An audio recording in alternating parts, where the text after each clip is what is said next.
Okay, so we're gonna have a a little story about how crazy life can be. So I'm part of the intelligence community.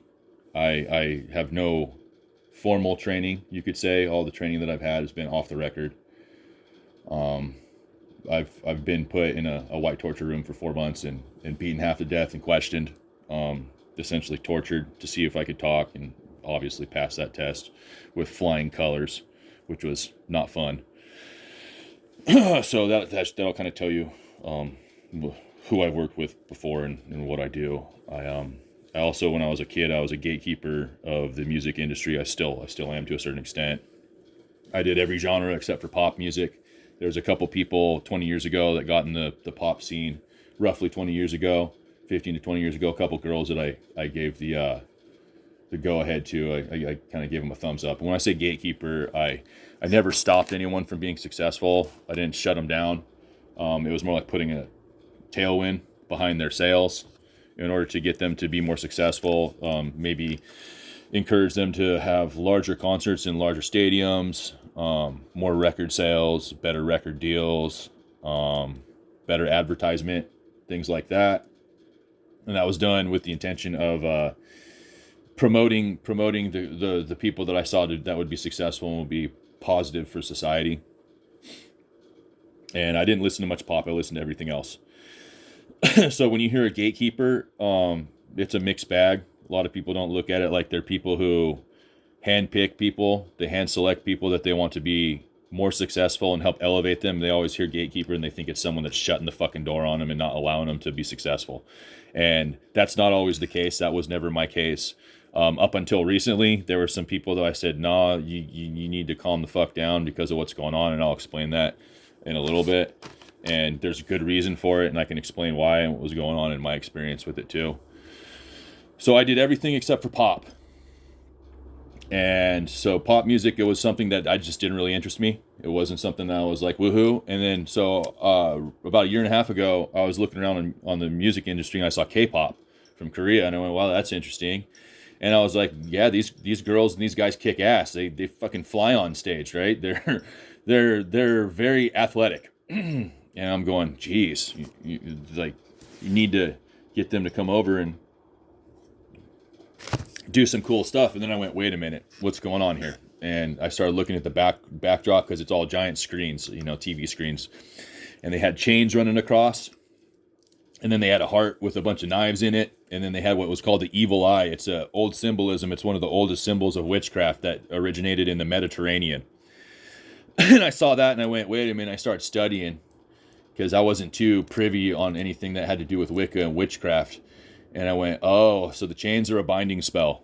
Chains are a binding spell. The heart is some sort of love spell or heart, and the dagger in the heart spell, and the evil eye spell is kind of just, it basically has its own explanations. But there's a series of spells that are casting, and then you would see the performers performing with doing hand signals and stuff like that on stage, in formation and in unison, and that is while saying things, right? While saying specific incantations. And so what you were seeing in some of the K-pop industry, not all of it, some of it is high-level witchcraft spells.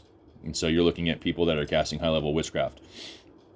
That being said, that's why they're on a peninsula. There's 13 families of the Illuminati. You'll find that a lot of the cursed families, or the people who are on the darker side of the Illuminati, they're isolated on islands or peninsulas. And so you'll look at the Irish community, with Wicca and the Gaelic runes and Druids. You look at the Gaelic runes and you look at Hangul, which is Korean writing.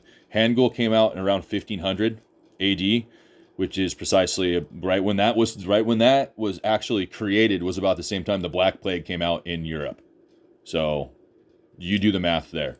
You look at the Gaelic runes and the language of the written language of Gaelic runes, and you look at Korean language Hangul written out, they're almost identical in the way that the markings are. Very similar written languages. So I don't think it's a coincidence when Hangul was invented that the Black Plague occurred in Europe. It's a coincidence, but it's a crazy fucking coincidence. Anyways, you've got your Gaelic runes for casting spells, and doing Wicca and stuff like that over in England. Then you look halfway around the world and over in Korea, and there's the K-pop industry right now is doing high-level witchcraft spells using TV screens and things like that. I look at that and I'm going, holy shit. And I wouldn't have believed this until I started bleeding internally. So there was a spell that was cast on me, and it made me turn red. We'll put it that way. Yeah. So I started bleeding internally, and I wanted to make sure that I healed myself. But yeah, there also, a bunch of stuff happened to me all at once for the last 2 years. It was things like sleep deprivation. So one of the things that was crazy is that I had horns on semis that were going by and doing shave and a haircut 2 bits. Dun, dun, dun, dun, dun, dun. And I'm going, what the fuck is this? And this was happening about a year and a half, 2 years ago. And then they started blowing train horns, driving me fucking nuts. And I recently saw the fires that were going on in California. They're doing the same fucking thing down there. The same dun dun dun dun dun dun. And I'm going, oh God, what the hell? So whatever fucking nightmare was going on up here also was going on with the people down in California. So there's a coincidence going on there. But I saw the K-pop industry and I was looking at that, and I'm going, well, what the fuck's going on there? And what's happening is you have like the collapse of their government right now. There's like a coup going on between 2 different factions in Korea. And this will kind of tell you who I am. I liked it so much, I actually was invited over there by specific individuals. I'm not going to say who, but they enticed me to come over and then snubbed me when I got over there. And so it was kind of a shit show. I spent close to a year figuring out how to increase their birth rate, which has been successful up to date, how to decrease their stomach cancer rate, how to improve their economy, and how to overall help them. There's like 2 to 3 years ago, the truckers there were complaining about how their wives had to get like a side job, like making bento boxes to sell in order for them just to take care of their kids. It was kind of hard for the truckers there to be able to pay for their family without the mother having to have a side job too on top of it. And so that was kind of rough, both for their ego and their pride to take care of their family as well as their pocketbook. And so I was looking at that, and we managed to get their currency rate to increase about 8% before I actually showed up to the country. I traveled that country for about 2.5 months, but something weird happened to me. So I went to London first, right? I had no fucking problems there.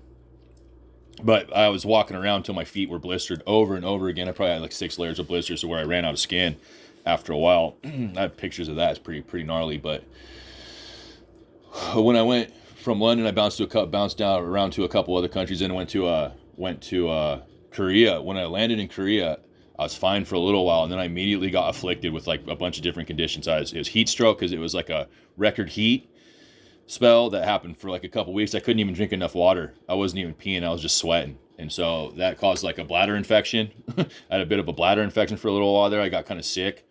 I had the flu and kind of so dehydrated, heat stroke, the flu, bladder infection, and then my feet were all blistered up. So they were starting to get infected. Well, not bad enough to go to the hospital, enough for me I had to continually take care of them and let them dry out and stuff like that. But I ended up with what looked like pox on my feet. It was a heat rash, but it looked like the pox on my feet. And then it also went on the inside of my arms, and the inside of my elbows, on the softer skin parts. And that's how I knew it. It started to spread, and I went, wait a minute, what the fuck is that? But it also was because the sweat was getting in my elbows and in my wrists and stuff like that. And it was causing, how do you say, disruption to my skin. It was damaging my skin in a lot of ways, because I wasn't used to the heat.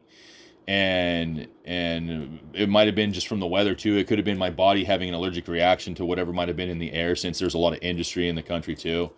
It could have been a lot of different reasons. But as soon as I landed, I got hit by like, I don't know, probably 5 or 6 afflictions. I immediately got afflicted. I'm like, what's going on here?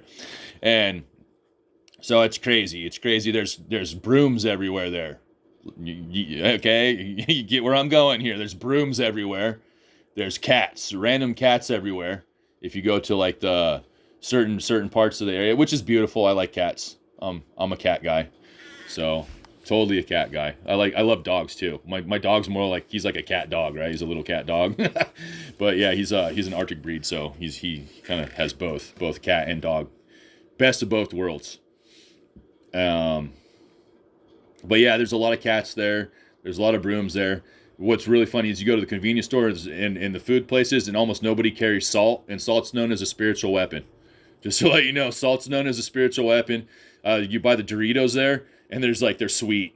There's no salt in the Doritos. There, you get nacho Doritos, and it's like, oh, there's sugar. There's no salt, which is good. I don't mind that, but when you know that salt is used as a spiritual weapon, and this country is purposely avoiding putting salt in all of its food, something's going on there.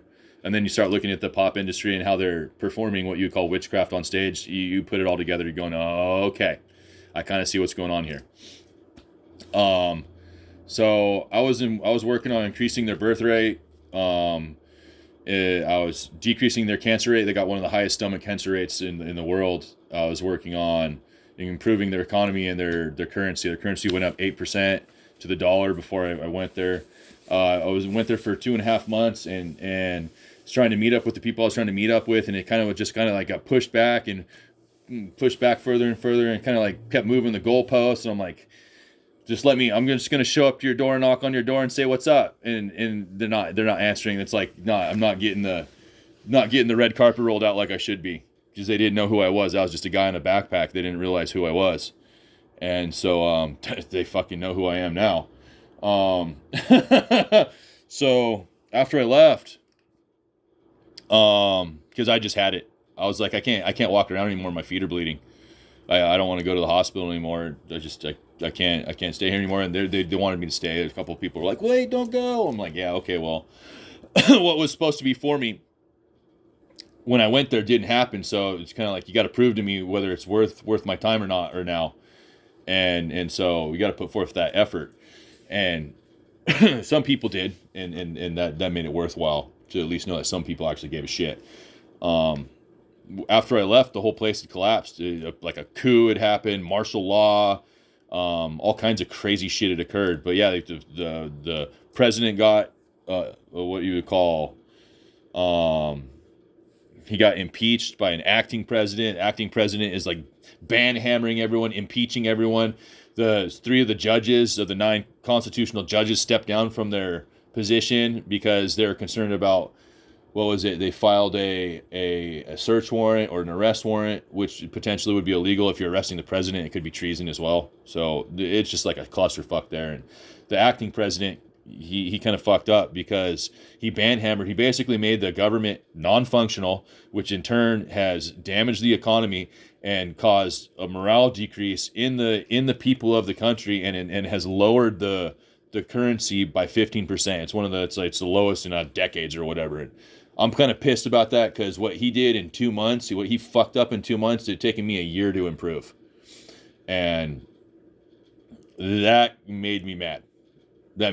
Because you look at Korea, and they're like a 55 million person country, 52 million country. They put out like $1.7 trillion GDP. And then you'll look at Canada, and Canada is something like 35 million people, 37 million people around there. And their GDP is 2.1 trillion.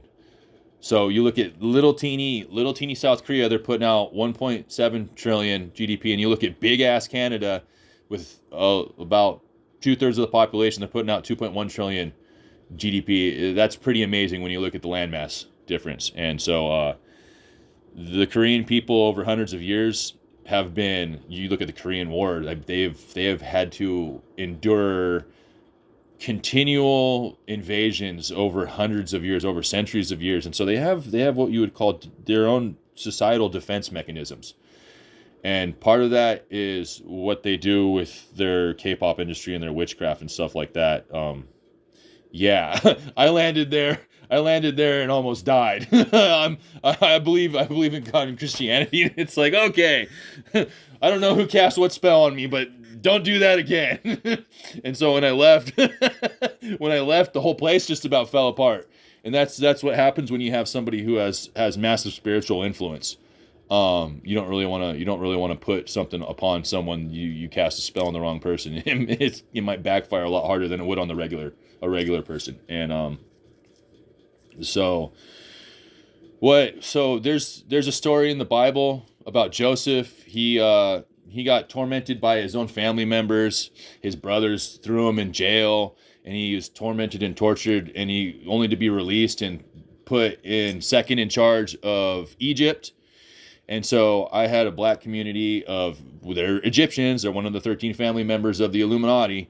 They still exist to this day, and they're still trying to build a fucking pyramid. They took over Korea, and that's why you see the pop industry being very similar to K-pop, and that's why there's a rapper in every K-pop industry. You don't see the black influence, but in Korea, but that is an enslaved nation by the Egyptians.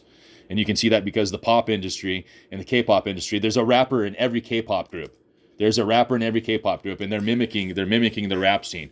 So one of the things that I did is I found out that the rap scene in the USA, there's kid fuckers, right? And so that set me off. I went absolutely fucking ballistic, and that's kind of what you can kind of see the results of what's been happening over the last year and a half with P. Diddy and everything else.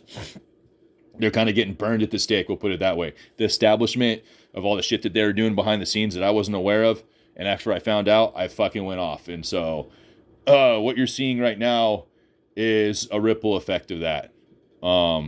With what's going on with the black community. They're having a hard time getting out from underneath their own nonsense. And I want the best for them. We're working on basically fixing the jail system so it doesn't become a fucking revolving door. But in order to do that, we have to uplift the community, and we can't be having black people that are rappers that are humping each other, hiding in the corner, humping each other, and doing like child sex trafficking. Like that's not acceptable in my book. I don't fucking care what reason you're doing it for. There is no justification for it. You're going straight to hell, whether you like it or not. Welcome to my world, motherfucker. So that's kind of what happened there. And so I figured, well, we need to fill in the space of all the black rappers, right, that are leaving the music industry, because obviously there's going to be what you would call a power gap, right? There's going to be a power vacuum, and so what are we going to fill it with? And so that was right about the time I found K-pop, and then I started looking at K-pop, and what they're doing is the people that are K-pop members, they dance until they almost die on stage. They'll collapse, and they're like, oh, here, have a bottle of water. Some like side stage member will come over and hand them a bottle of water. It's like, where's the empathy? Where's the sympathy for that person? Where's the compassion? That person just almost fucking died. And so I was like, we need to have EMTs on hand, right? So if someone flops, you at least can like prop them back up until you get them to the hospital. They don't flop and fucking die. What the hell's going on there? And I didn't like that. I didn't like that at all. So there's stuff like that. Like, why is there the lack of compassion there for people? And you work till you die type of mentality. I didn't like that. I didn't want nobody to have to suffer through that sort of thing. So I sit there and look at that, and I look at how every group has a rapper in it, and I'm going, oh, the Egyptians already took over Korea. So you look at Korea, that's what was going on with the pop scene. It's a embodiment of what happened behind the scenes. You just don't see it. And so the Egyptians, they also tried to take over the United States. You got Obama, Mr. Chicken. And he 10 years ago, he was the beginning of it. He was the beginning of the BLM movement and Antifa. My dad actually, since, it's a generational thing, our family, my dad wanted to defund the police 14, 15 years ago, and I had to fight with him on that. I'm like, why the fuck are you doing that? What the hell are you thinking? I've been fighting that all fucking since day one. Anyways, my colors are chartreuse green and royal blue, and you can see that actually the embodiment of those colors in the police in Korea. You can see it in all through the UK. You can see the chartreuse green. You can see it in the United States. Also in the United States, you've got that chartreuse green that is on like the children's school bus stop signs, stuff like that. So you can look at that chartreuse green suicide hotline in the UK. It's all over the place. And so you can see the embodiment of what the colors meant to me and what I wanted to support. And so those were the colors that I embodied, and you could see the marking of what I was trying to do in this world by the color schemes of what it was identified and associated with. So you go and look at all that, and you put it all together, and you're going, okay, so what's going on with these Egyptians? And the BLM and Antifa showed up 4 years ago, and they're supporting Biden, right? And it's like, okay, so Biden was the vice president of Obama, and so he wasn't really doing much anything. And then Kamala all of a sudden has got her hand up Biden's ass like a puppet, and then hides for 2 years and doesn't do anything, and then tries to show up like she can be president. And so you can kind of see what was going on there is that Biden was just the white guy, the old white guy that everyone yelled at when he was really being led around by a black woman. and that's why he was getting funded by Antifa. Antifa had their website during his campaign was going over to Biden's website, his funding website. And so that tells you right there, it's like conspiracy with a criminal organization to accept funds to become a president, and basically a coup. It was an undercover coup, and that's what the Egyptians were trying to do. And so they were trying to encourage me to be Joseph, right? They wanted to fuck me up, throw me in jail, torment me. And that's what I've been dealing with for the last 2 years, is basically Nazi style abuse, where I had train horns going by on semis. People were coming into my house when I wasn't home and moving stuff around. The shit that you hear about, like what you call targeted individuals, it's the same thing as what narcissistic minions do for an ultra narcissist. They go and drive a target nuts. Doesn't work on me because, like I said, I've had some training and I've been in the intelligence community for decades now, and so that kind of shit agitates me. But sleep deprivation doesn't do much to me. That type of torment and torture doesn't really do much to me. It's the same thing the Stasi's used to do in World War II to what you would call dissidents, or people that didn't fucking get along with the program, didn't agree with the bullshit that was going on. But yeah, the Egyptians, I fortunately within the first week to 2 weeks fucked up their program of what they had for 2025. They couldn't get what they needed to get done to enslave the nation of the United States.